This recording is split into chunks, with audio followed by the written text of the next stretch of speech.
ये हैं मणिशंकर पांडे जी, पूर्व प्रधानमंत्री राजीव गांधी के करीबी रहे, कांग्रेस में विभिन्न पदों पर रहे, उत्तर प्रदेश विधान परिषद के सदस्य रहे और भारतीय राजनीति को पिछले 4 दशक से करीब से देखे हैं। आज इनसे जानते हैं मौजूदा स्थिति और देश की हालत पर। पांडे साहब, आपका बहुत बहुत आभार, आपने समय दिया बातचीत के लिए। बहुत बहुत धन्यवाद। पांडे साहब, आप पिछले 4 दशक से राजनीति में सक्रिय रहे हैं।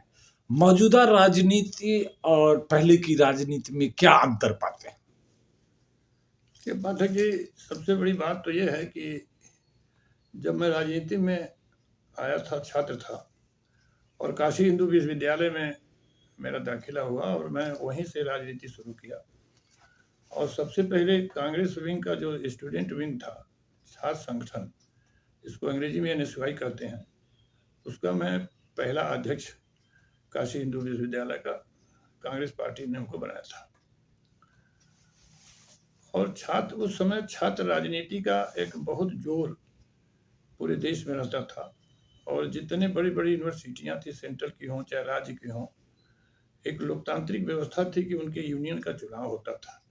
एक तरह से आप ये मानिए कि एक पॉलिटिकल इंडस्ट्रीज थी और राजनीति से वहाँ से निकलते थे लोग, तो उनके अंदर में एक दृढ़ता, संकल्प और देश के प्रति एक उनका भावना जुड़ाव रहता था कि हम अपने देश को किस तरह से आगे ले जा सकते हैं और अपने लोकतंत्र को हम भारत में किस तरह से स्थापित मजबूत कर सकते हैं, जो गांव-गांव तक, शहर-शहर तक लोग इस लोकतांत्रिक मूल्यों को समझें। तो उस समय इस सब चीज़ों का डिबेट भी होता था। यूनियन में जब मीटिंगें होती थी तो उसमें बाकायदे उसी तरह से उसमें पद बनते थे, अध्यक्ष होता था, उसका मंत्रिमंडल होता था, उसके विभाग होते थे। तो एक प्राइमरी लेवल पर मतलब आप अपने खाद्य मंत्री भी होते थे। मार्कंडे सिंह हमारे यहाँ प्रेसिडेंट हुए थे छात्र संघ के, उस समय जो उसका मंत्रिमंडल बना था, उसके BHU का मैं एक खाद्य मंत्री था। तो उसमें क्या होता था, जो मेस चलता था हॉस्टलों में, उसको देखना और छात्रों को ठीक से भोजन मिले, स्वास्थ्य उनका ठीक रहे।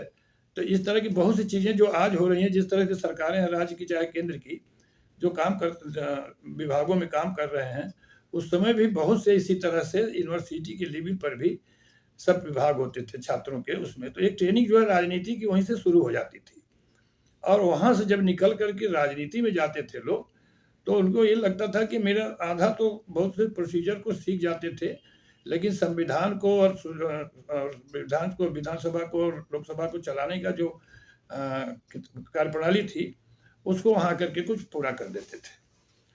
आज वो परंपरा बंद हो गई पूरी जगह। अब छात्र संघ का चुनाव जो दिल्ली में हो जाता है, लेकिन देश की बहुत सी जगहों पर सरकारों ने बंद कर दिया। मैं उसको गलत मानता हूँ। गलत सिर्फ इसलिए मानता हूँ कि विद्यार्थी जीवन से जब छात्र राजनीति में प्रवेश करता था और वो राजनीति एक देश को बनाने के लिए शिक्षा की मजबूती के लिए वो शिक्षा दी जाए जिससे कि देश में आधुनिकता, विकास, टेक्नोलॉजी, साइंस, एग्रीकल्चर, लॉ, मतलब साइंस, ये जितने लोग थे मतलब उस पर डिबेट होते थे कि भारत में हमारे पास साइंटिस्ट कितने हैं, इंजीनियर कितने हैं, टेक्नीशियन कितने हैं, अच्छे कॉलेज हैं कि नहीं हैं, ट्रेनिंग सेंटर है कि नहीं है, अस्पताल है कि नहीं, डॉक्टर निकलते थे मेडिकल कॉलेजों से। तो ये कुल पूरा का पूरा जो आज हम डाटा इकट्ठा कर करके कभी कभी टीवी पर आप हम सबको देखते हैं, वो डाटा उस समय छात्रों के नेताओं के पास हो जाते थे। तो उनका प्रखर बुद्धि होती थी और उसके साथ साथ अपनी शिक्षा भी ग्रहण करते थे। तो मैंने जब काशी हिंदू विश्वविद्यालय के विद्यार्थी के रूप में वहाँ रहा तो काफ़ी लंबा समय तक मैं वहाँ से BA किया, वहाँ से MA किया, फिर मैं लॉ किया, फिर मेरा रजिस्ट्रेशन हुआ इसमें पॉलिटिकल साइंस में। तो वहाँ भी अपनी PhD का वो किया। PhD तो मैं नहीं अपना पूरा कर पाया क्योंकि विश्वविद्यालय में आंदोलन में किसी समय पर मेरा निष्कासन हो गया था। फिर मैं राजनीति में चला आया।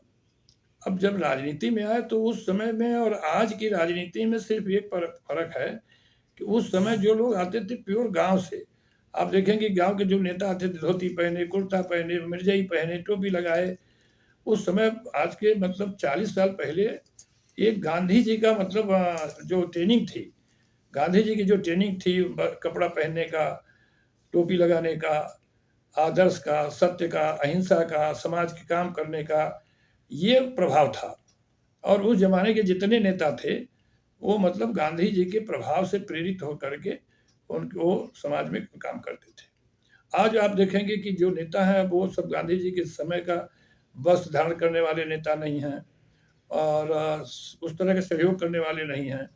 और उस समय एक दिमाग में बात थी कि देश बनाना है, देश बनाना है। आज भी लोगों में है कि देश बनाना है, लेकिन विधानसभा में, लोकसभा में जब लोगों का चुनाव होता था, जाते थे, तो राजनीतिक दल उनको देखते थे कि इसमें पॉलिटिकल वो है कि नहीं है, मतलब वो ताकत है कि नहीं है। तो पॉलिटिकल वो और उसकी भावनाओं को प्रदर्शित देखते देखते देखते रिक्रूटमेंट होता था।